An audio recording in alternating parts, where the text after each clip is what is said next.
It's March and it's still snowing.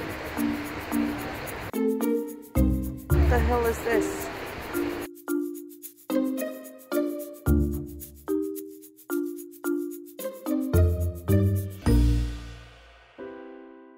So my friends have been doing this thing, whereas they've started tracking what they do each day, like on an hour-by-hour basis, like personal work, volunteer work, self-care, friends and family time, dating and partner time, stuff like that.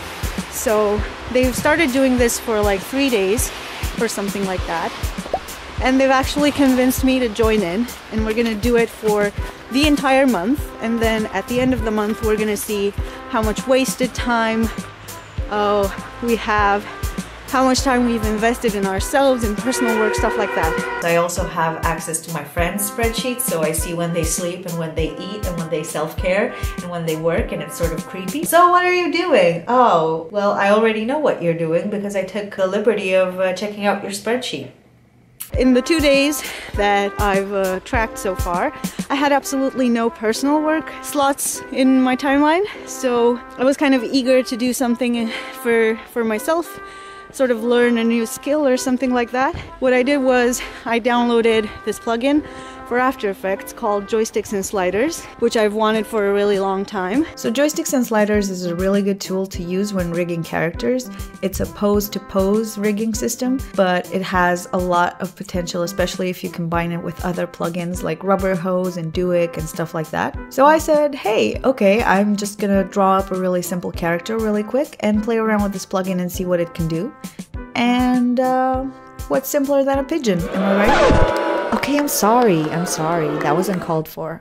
So in my first attempt when animating this pigeon, I thought I would keep it pretty simple. I just animated his face turn using one joystick for the positioning of the features on the head, and then another joystick for the position of the pupils in the eyes.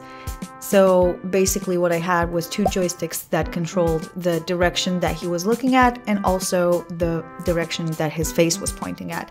I then animated a couple of points for these joysticks and then really quickly just animated the head and the body to sort of fit in with the movements and give him a little bit more life and character. So basically this experiment in After Effects left me feeling really invigorated and excited and curious to see what I can do next, and it really got me out of my creative slump that I was talking about in my previous video. I think what I actually needed was something to pique my curiosity, to get me excited about doing things again. And I think this is what drives me. This is the feeling that I got when I first started getting into illustration, when I first started getting into animation, and the reason why I like pushing myself and exploring things in different styles and different techniques and seeing what I can do when mixing different types of workflows and softwares and knowledge that I get from various sources. And now the sun has set, and so has the time for this vlog. I want to thank you guys for watching so much. If you enjoyed this video, make sure to like, subscribe, do whatever you think that I deserve. And make sure to leave me a comment in the comment section if you have any questions, if you think that time tracking is a waste of time, or if it's something really useful. Drop me a line on my Twitter or my Instagram or whatever, and I'll see you guys next week. Bye!